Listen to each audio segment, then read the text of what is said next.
the NBAs, and we would like to welcome all of you today for our series on Black History and Business.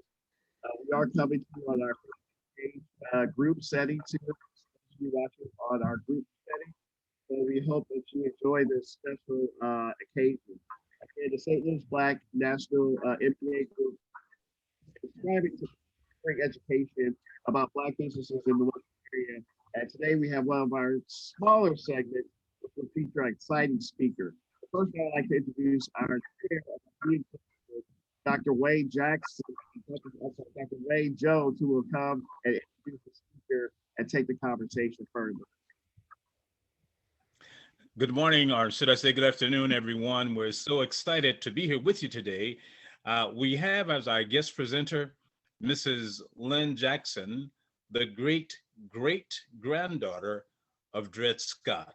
And she's going to talk to us about his impact upon the St. Louis region during the antebellum time, and more importantly, what that means for us today and what our potentials are. Good morning, Mrs. Jackson. So glad to have you. Please take it away. Good morning, Bishop Jones. How are you? And welcome, I'm doing everyone. great. Yeah. So we're old friends, and I'm very pleased and honored to be asked to be a part of this today. I do have quite a bit of a history. All of a sudden, it seems like my life just kind of shifted about 15 years ago. And with Dred Scott being in my family, I felt very strongly that I should have know more about him. So in 1995, I went off on my own to do my own research, and to that end, I have been very blessed. So I'm going to focus more a little bit today on just what the businesses were, some of the past things that Blacks have done in our area, and then some of our current things and how that has impacted not only the individuals, but the people around them, about our city and our culture. And I just, I have about 10 minutes, so I'm going to fly through here and give you a perspective, some of which you will be familiar with and some I know you will not. But first, of course, we must share who Dred Scott is, because as Bishop and I were saying, people know that name, but they don't quite know that story. So I usually do a pretty lengthy presentation on just the impact and background of the case, the family. But right now I'm going to give you a very quick thumbnail. Mr. Scott was born about 1799. We don't really know his birth date.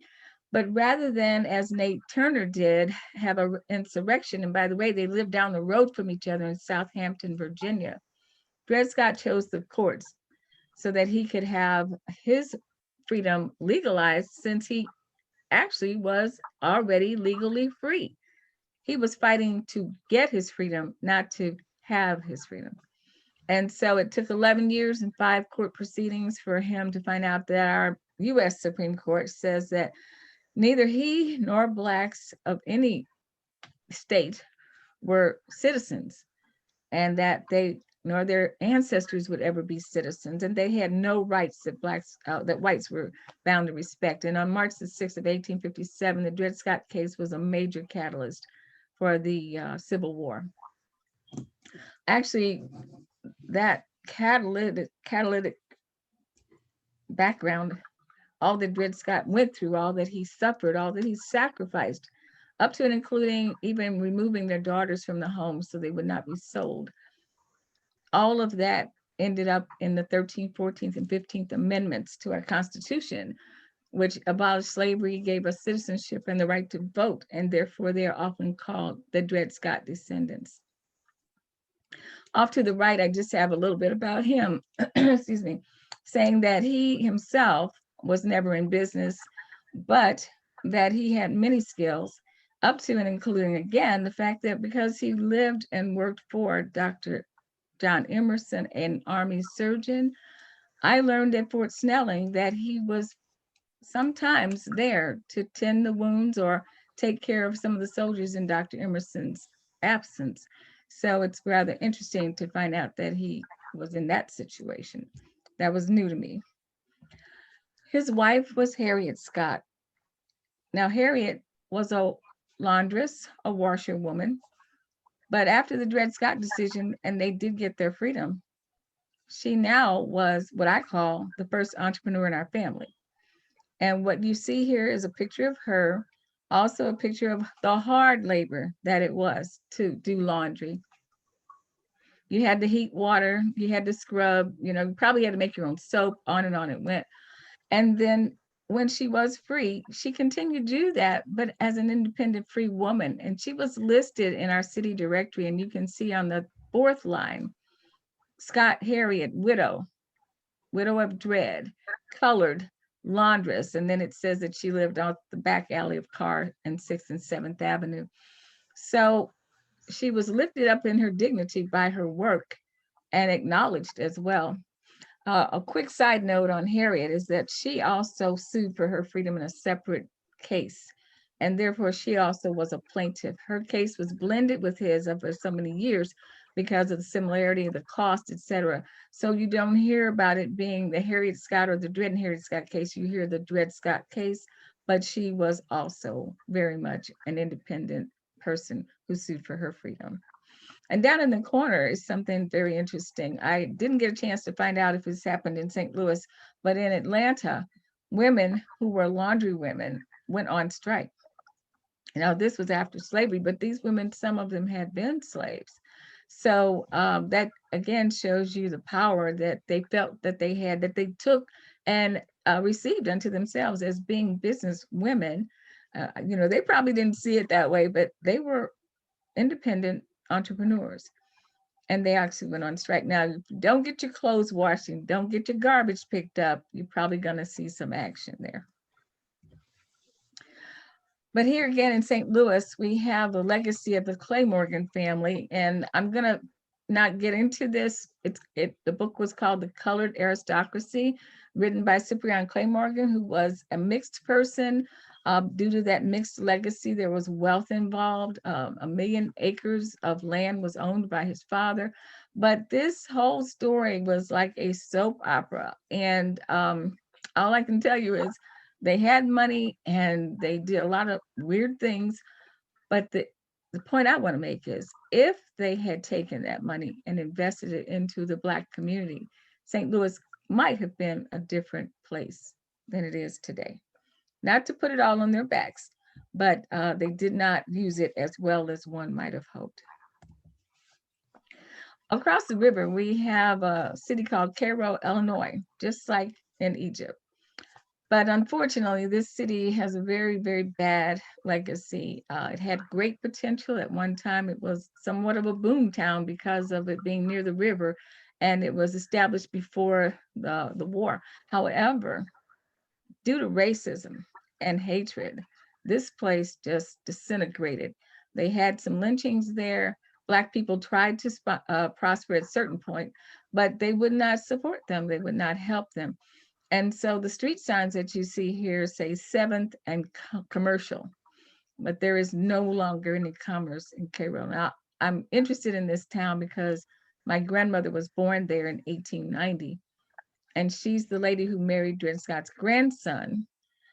And I never heard a whole lot about it, but I've been researching it on my own. And whereas they had a great opportunity, in fact, they had a very high population of Blacks, 35% in a very small town was a lot of Black people in one small city, but it just did not go well there. So unfortunately, a lot of people left, came to East St. Louis and St. Louis. So one of our cherished women of the city is Miss Annie Turbo Malone. We all know that she was a millionaire and a philanthropist. We all know that she did hair care products. But how many people around the world really know how much she cared about her community? I won't go into everything that she did, but you're looking at the top picture, which is the Annie Malone Children's Home. A beautiful building. It has been and still exists to be, although they have now moved into another location. But the children there were taken care of in our city. And I had the privilege of teaching Sunday school to many of them over the years because our church was right around the corner. The picture at the bottom is the Poro building, which she built, another building she built. Beautiful, beautiful building. It housed her business. And there's a book now. There is a lady here named Linda Nance who has taken to secure herself with the Annie Malone Historical Society. And right now she has an exhibit in St. Louis at the Field House. So if you're in St. Louis, you should go there while it's still up. And Linda has the book. She got the book printed of all the beautiful rooms that are in this building. Annie Malone is the name that we all grew up with. Don't have time to get into the movie. It was not accurate, but she is beloved and cherished lady of our community who used her money well, unlike the Clay Morgans. Another person in our city, renowned Homer G. Phillips. People might think he was a doctor because of the hospital, but he was an attorney and an activist. And the building on the left is the hospital, and I'm going to show that to you again in a minute. But the hospital trained Black doctors all over the country. They came here, certainly for reasons of not being able to get in other medical schools. But once it was established as a training ground for Black doctors, it became renowned. And many wonderful doctors came out of this place. Also, it housed a nursing school, of course. But in the middle, the lady with the hat is part of a promo called The Color of Medicine, a documentary done on Homer G. Phillips Hospital a couple of years back, and highly recommending that as well. So obviously, we have our medical community here, and a lot of doctors were able to prosper, going into business for themselves. Back in the day, they made house calls. You don't get that anymore.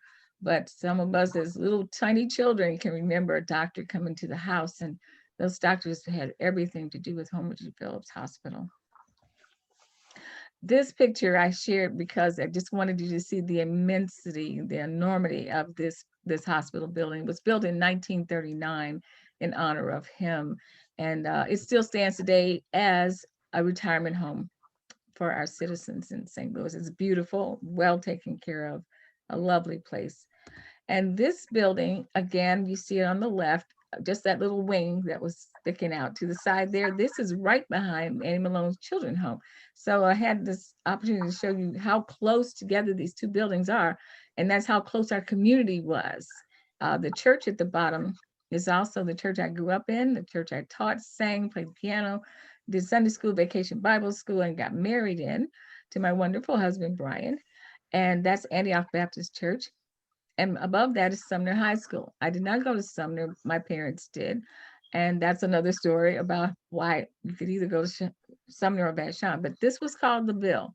And this was the area that Blacks prospered in. Unfortunately, it's not doing as well today, but there are plans to hopefully revitalize. In fact, Sumner High School was about to be closed.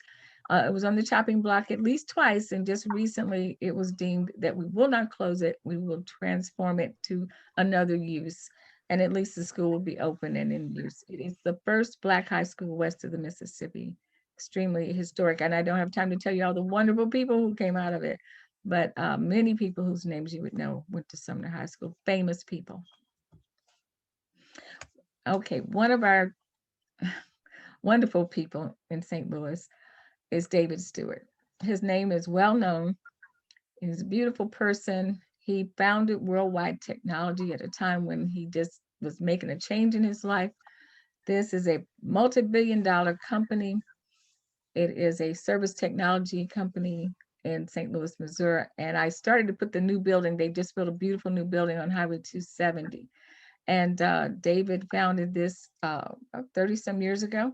He's also the author of Doing Business by the Good Book, which is the Bible.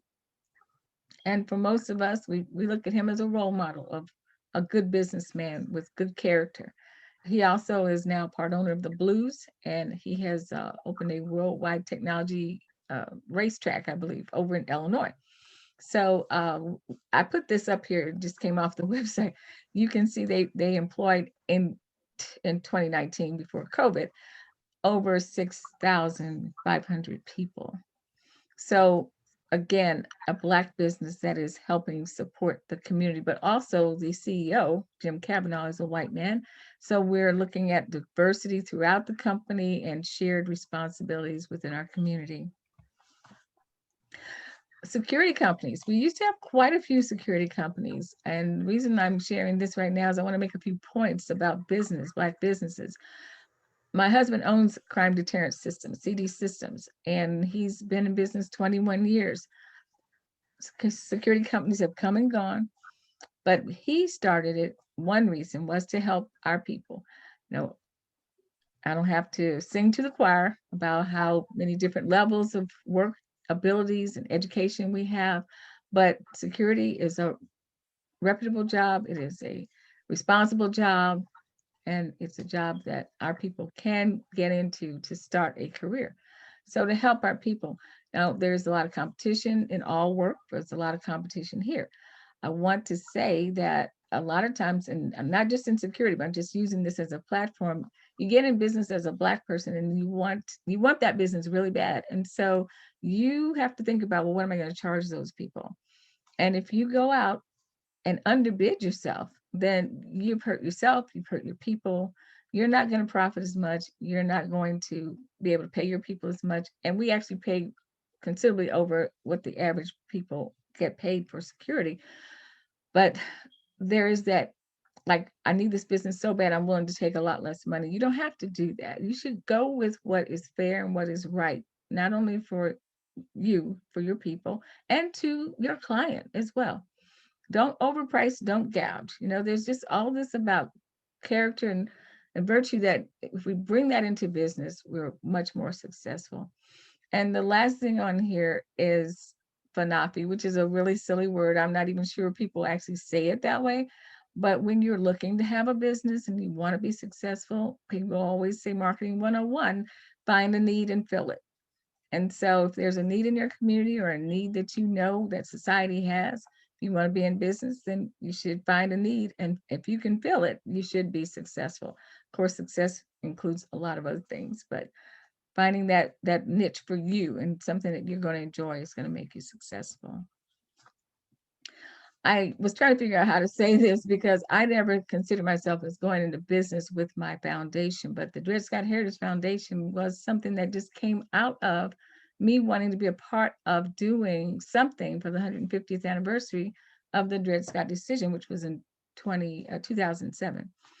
And so I did. And what we wanted to do was be a big part of that. St. Louis, we rallied together, it was fabulous. But there was also another need to fill, and that was that there was no statue of Dred Scott anywhere in the world. So, and yes, I said anywhere in the world. So what you're seeing here is the first and only statue of Dred Scott with his wife, Harriet. And this was the day we unveiled it on June 8th of 2012. That's my cousin, Dred Scott Madison, myself, Alderman President Lewis Reed, and Mark Shurtleff was at the time an attorney general in Utah. This was fabulous. We had to raise $250,000 to get this statue.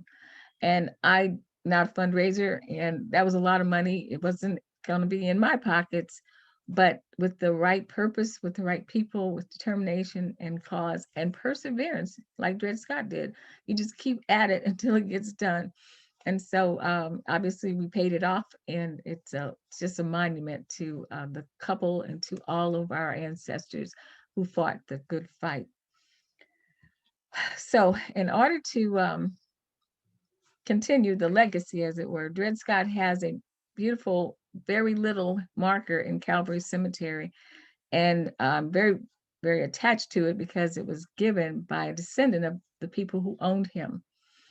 But it is small, it is hard to find, and Dred Scott is like in the top 3 of all the people that are asked for when people visit Calvary Cemetery in St. Louis, which houses over 300,000 people. So we have established a new rendition for a marker, monument marker for him for Calvary Cemetery. We have a GoFundMe project for it, but I mostly want to share with you. We'll be able to continue his legacy for generations to come, and we will share that story on this 10 by 10 monument. And it's going to be just fabulous. I will share this, that the reason it's 10 by 10 is because he had to be buried in a grave that had 2 graves on either side. Blacks couldn't be buried next to whites, and Calvary was primarily a white cemetery. But because Taylor Blow purchased 3 grave sites, we will be able to use those 3 grave sites to erect this monument. And of course, we invite anybody who will to come out and help us fundraise for this, because we intend to do it no later than September of 2022. And I think that's about my time. I will just, cap it off again and say that the foundation was founded on 3 principles of commemoration, education, and reconciliation. And when I give my full Dred Scott talk, we go into this extensively. But dredscottlives.org is our current active website. And the dredscottfoundation.org is our archived website, which has been up since 2006. It was so much there. We just didn't want to take it down, and it was too much to transfer. So we have both websites. Feel free, please, to visit us. And I'm available. Bishop Jones knows how to contact me. And I appreciate the opportunity to talk to you today. Thank you. Ms. Jackson, I have to say, Dr. Jones said you were. I had no idea. He did not do you justice. Thank you so much for that in-depth, really commitment to that. This is our shorter segment for members of the Black MBAs. We do a longer segment. Dr. Jones, can we please ask her to come back for the longer segment so she can talk about? By all means, because yes, she deserves a full session. So much information connecting and networking this area, things right in front of us. We had no idea of the depth of meaning. I mean, just in those couple of seconds, I learned so much, Miss Jackson. Also, most of the people know watching us on Facebook, know that I'm in government relations. Jeff City has expounded about you. You've been doing that. You're working on another book. We want to bring you back to see if we can flesh this thing out. Well, we certainly thank you for your time and for your season. Dr. Jones, are there any other remarks you have before we close? No, that's it. We do have another snippet coming up on, let's say, 2 weeks from now, I believe. However, our next full session is in July the 10th, I believe. And I don't know, let's talk about it. Yeah. Yep. I remember remarking to Mrs. Jackson that all of these things right in front of us, had no idea, passing by these buildings, landmarks, various streets, and just the rich history beneath our feet. But Bishop Jones, I don't know if we talked about this, but I do a bus tour for Dred Scott. Really? And a lady challenged me once and she said, well, what are you going to do? Take them to the old courthouse and to the cemetery? And I said, well, why don't you come on the tour? And every once in a while I'd say, how am I doing? And she said, oh, not bad. And then oh, yes. And then, oh, wow, that was awesome.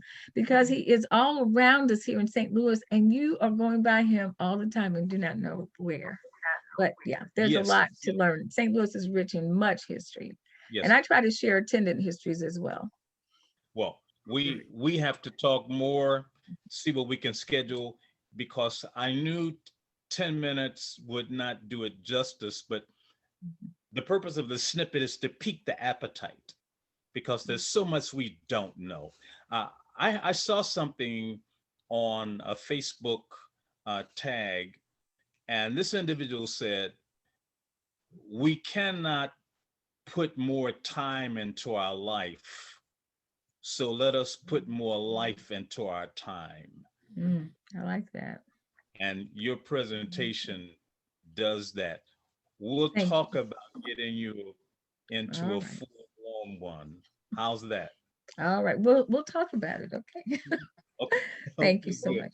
For those of you who joined us, this is the MBA, National Association of Black MBAs group, as we bring you more reflections on the history of business in St. Louis. Our guest today was Ms. Jackson, and the program is also brought to you by our chairman of our community development, Dr. Jones. And we want to thank all of you for just joining us today, and we look forward to continue this conversation. And please share with those who are in your groups. This is valuable information we need to know moving the dial forward. So for all of us, thank you so much. And again, Ms. Jackson, thank you so much for doing this. We really thank you again. My pleasure. Thank you. Great. And we'll see you all, everybody else, the next time. Great. Thank you.